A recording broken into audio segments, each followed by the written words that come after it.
지난달 튀르키예가 자체 개발한 전투기가 첫 시험 비행에 성공한 가운데 튀르키예의 이 같은 성공의 배경에 한국이 있다는 분석이 나왔습니다.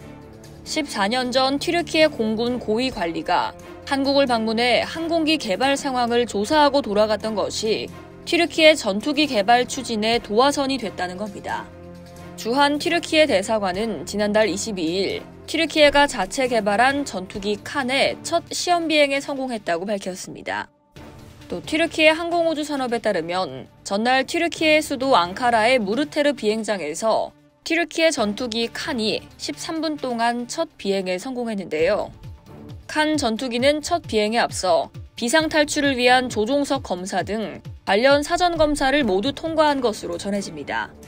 칸 전투기는 튀르키예에서 생산된 5세대 전투기로 공대공 전투를 벌이고 내부 무기 탑재를 통해 초음속 정밀 타격을 수행할 수 있습니다.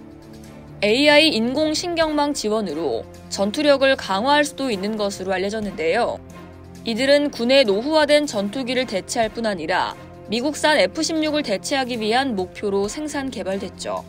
이와 관련해 튀르키예 현지 매체인 휘리예트는 지난 1일자 기사에서 칸 성공의 이면에는 몇 년간 꾸준히 진행되어 온 체계적인 노력이 있다며 한국을 언급했습니다. 2010년 튀르키예 공군사령부 얄친 에르길 소장이 한국을 방문해 한국의 자체 항공기 개발 준비 상황을 조사한 것이 튀르키예의 자체 항공기 개발 프로젝트의 시발점이 됐다는 겁니다. 그는 한국에서의 면밀한 조사를 바탕으로 자체 항공기 제작을 위해선 임무 컴퓨터와 비행 컴퓨터가 필수적이기 때문에 관련 분야의 국가 연구개발 예산을 할당해야 한다는 결론을 내렸습니다. 당시 에르길 소장은 이 같은 결론을 포함한 보고서를 공군 참모총장에게 제출했고 결국 2010년 12월 레제프 타이프 에르도안 튀르키예 대통령은 미래의 국가 전투기를 설계하는 프로젝트를 승인하게 됩니다. 이 결정의 산물이 바로 지난달 첫 시험 비행에 성공한 칸 전투기인 셈이죠.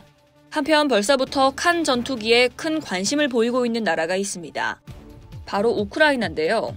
튀르키예에서 방송되는 CNN 자회사인 CNN 투르크는 지난달 15일 바실 보드나르 튀르키예 주재 우크라이나 대사가 러시아 항공기에 대응하기 위해 튀르키예에 칸을 조달하는 데 대해 큰 관심을 표명했다고 보도했습니다.